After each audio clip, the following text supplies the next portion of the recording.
Allez, on va revenir à terre à présent, mais rester d'ailleurs près de la mer. La Fontaine-aux-Bretons, ça se trouve à Pornic en Loire-Atlantique, c'est le nom d'une plage, également le nom d'un restaurant, mais surtout c'est un immense bâtiment, une demeure qui a eu plusieurs vies, toutes différentes, mais toutes avec un point de vue unique. Sandrine Gadet et Jean-Pierre Brénuchon.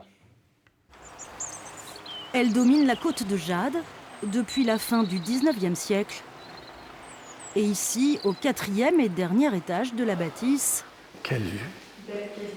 Quelle vue! Michel Baconnet découvre en compagnie de Sylvie, agent immobilier, un bâtiment totalement rénové. Je vois mon pays comme je ne l'ai jamais vu. On a une vision là de la baie de Bourgneuf sous un angle qu'on ne connaît pas lorsqu'on est seulement sur le passage douanier. Alors, ce qui est extraordinaire ici, c'est qu'on retrouve l'oblique des toitures telles qu'on en voit parfois sur les cartes postales anciennes. Sous les toits, les anciens dortoirs. Cette immense demeure, construite par les frères de Saint-Jean-Baptiste de La Salle, était un internat où l'on formait des garçons au professorat ou à la vie religieuse. Une maison bâtie à l'écart de toute habitation pour préserver les jeunes âmes. Il fallait à tout prix éloigner les jeunes de la tentation. Et quand on parle de la tentation, on parle de la présence des jeunes filles dans le village qui auraient pu venir troubler l'éducation de ces jeunes garçons. Entourés d'une trentaine d'hectares de terre, les frères et leurs ouailles vivent là en totale autarcie.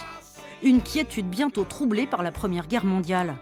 Entre 1914 et 1921, l'école Saint-Joseph et ses vastes espaces sont réquisitionnés et deviennent hôpital militaire. Rapatriés du front, les blessés affluent. 4000 soldats sont au moins entrés ici. Curieusement, pas de mort. Et seuls 5 sont signalés par le petit journal local, l'Écho de Paimboeuf. Et en me penchant dans les actes de décès de la commune du Clion, j'en ai retrouvé 54. Tous inhumés au cimetière du Clion. La position du bâtiment alliée à l'air du large en font un lieu de soins privilégié. Et pourtant, l'expérience ne fut pas réitérée en 39-45.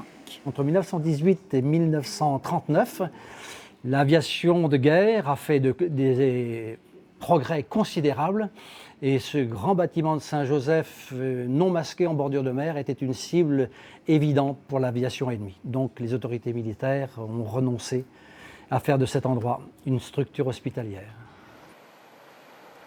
Dans les années 70, face à la baisse des vocations, ce lieu devint un centre de colonies de vacances et de classes découvertes. Des milliers d'enfants y ont séjourné jusqu'en 2015. Revenir ici n'est jamais anodin pour Vincent et Véronique. C'est à la Fontaine-aux-Bretons qu'ils se sont rencontrés. Tous deux étaient ici animateurs, bénévoles. C'était un espace de liberté. La liberté de courir, on pouvait vivre beaucoup d'activités à l'extérieur. Donc on faisait du canoë, on faisait de la voile, on allait faire des randos en bicyclette. Des activités que les enfants n'avaient pas l'habitude de faire, c'était important ça aussi. Et puis la plage, avec le fameux périmètre de sécurité qu'il fallait tenir dans les rochers. Voilà, c'est des souvenirs aussi tout ça. Mais c'était aussi un lieu de rencontre pour nous, quoi. C'est ça qui est important, c'est qu'on a toujours gardé des contacts depuis 40 ans avec les copains, quoi. On est arrivé ici, on était ados. Après toutes les expériences qu'on a vécues là, on est reparti jeune adulte pour la vie. Voilà, ça nous a marqué toute notre vie. Ce décor somptueux face à l'océan a toujours fasciné ceux qui l'ont côtoyé. Une magie qui opère toujours aujourd'hui. Pour preuve, la cinquantaine d'appartements neufs qu'abrite désormais la bâtisse restaurée n'a eu aucun mal à trouver preneur.